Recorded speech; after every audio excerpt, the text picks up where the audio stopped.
Good morning mga kabukid. Ito yung resulta ng 8 days nating napabayaan yung ating talungan. Pinasok po ng shoot borer. Ito po. Yan ang nangyari. May uod yan. Lanta. Tapos ito ayan. Kikita naman natin yung tae ng uod. Yan. May uod sa loob yan. So yan, napisa na natin na yan.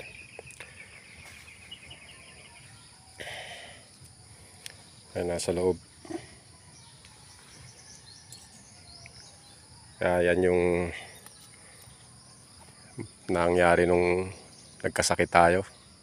Hindi natin nasikaso. Tsaka dumami yung white flies. Ayan. Katatapos lang po nating mag-spray. Bali sa ngayon under recover po ang ating talungan.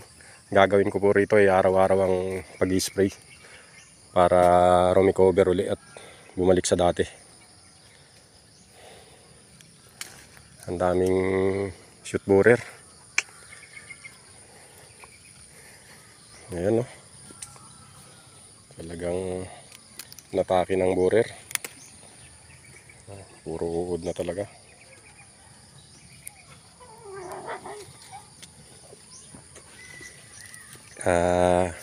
Need natin itong i-recover para manumbalik siya sa dati niya. Sprayan lang natin to po. Puro pamatay uod. Ano, kikita nyo.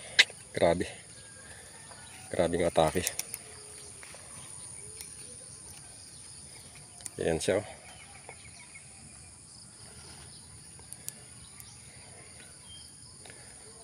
Grabe to.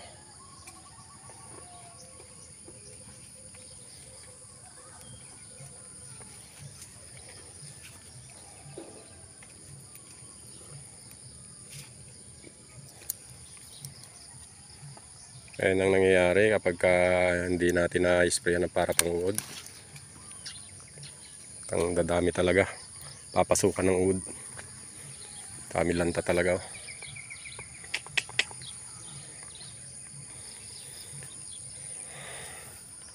So bali 1 week natin to.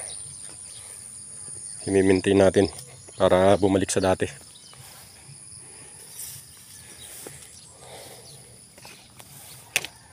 Umangit yung ating talungan. Almost 1 week lang na hindi natin naasikaso. Ganito na siya. Grabe mga borer, ang dami.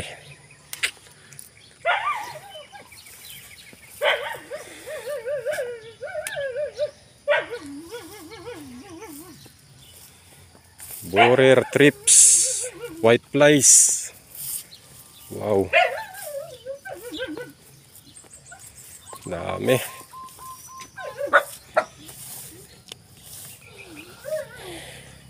Dami sanang bunga, kaya lang dami namang borer.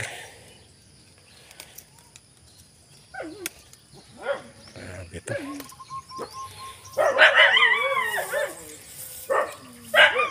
So napakahirap talaga mag-manage ng talungan. Once na pinabayaan natin ang pag-i-spray ng para sa uod, trips, white flies, wala na. Kawawa yung ating talungan. Sabi.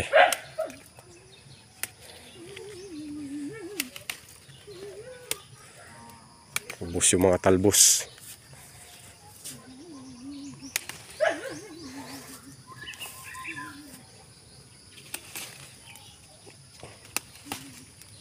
Ay nako. Tayo nang mahirap kapag wala tayong marunong na kasama sa garden. Kapag nagkasakit tayo walang ibang magmamanage.